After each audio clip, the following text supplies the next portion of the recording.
Tomatoes are the single most popular backyard garden vegetable grown around the world. They're super easy to grow. They transplant well, and they come in a million different varieties. If you live in a cool climate like me, quite likely your growing season is too short to direct seed tomatoes right into your garden. You need an edge, and that edge is simply starting your tomato seeds early indoors during the winter. So let me show you the steps on starting your tomato seeds early indoors so that you can give your garden the head start it needs to maximize the production of your favorite tomato varieties. And it starts right now.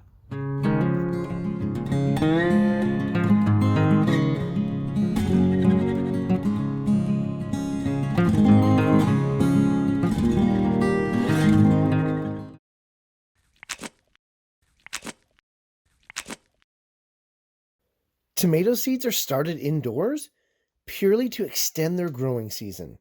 You need to do this in cooler areas where there simply isn't enough time to ripen the fruit.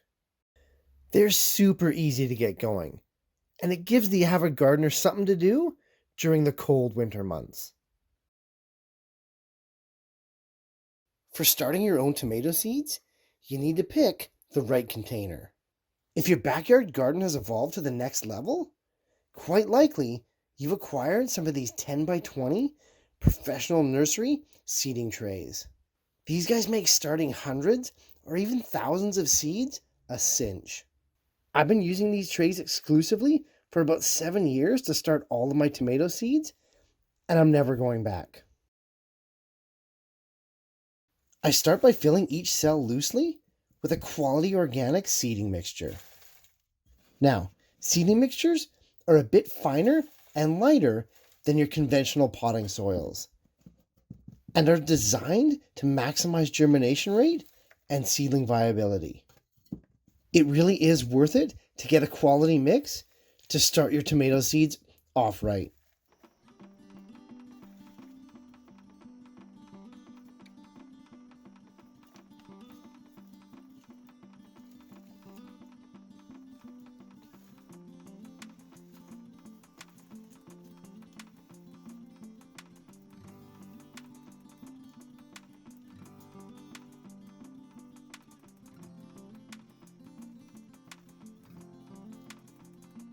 After each of the cells is filled, you need to firmly press them down to compact the soil slightly and eliminate any possible air pockets or gaps.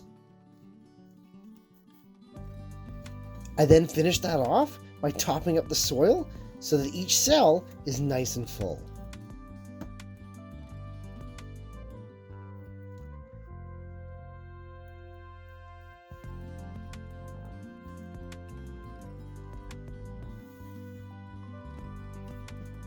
Screen off the excess soil, and you're ready for the next tray.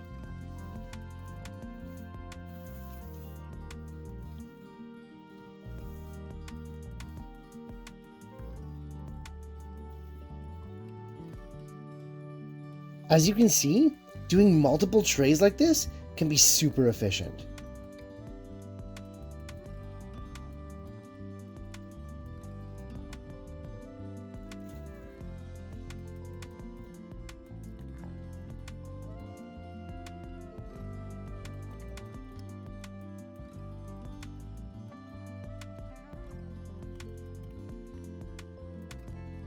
Once you've scaled up your garden to be using things like these seedling nursery trays, your seeding duties in the winter become not only easier and efficient, but also more organized and effective.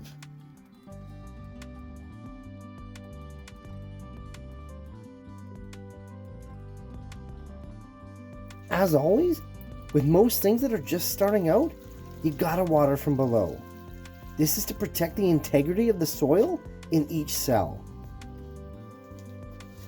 I pre-soak my trays with about 2 liters of water, and I let that sit for about 2 hours before I start to seed.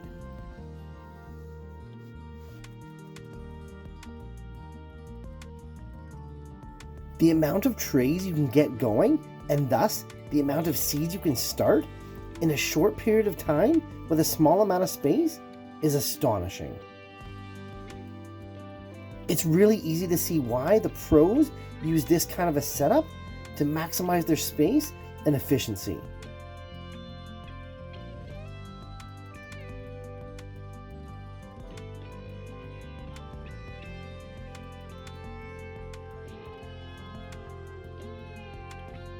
We're now ready for the final step, and that's to actually seed our tomato trays.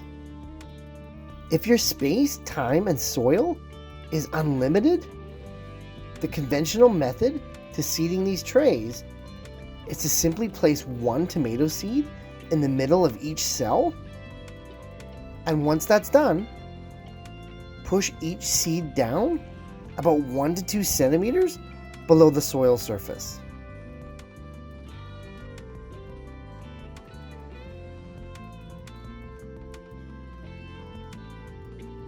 After you've done that, cover up each hole by simply pinching it closed.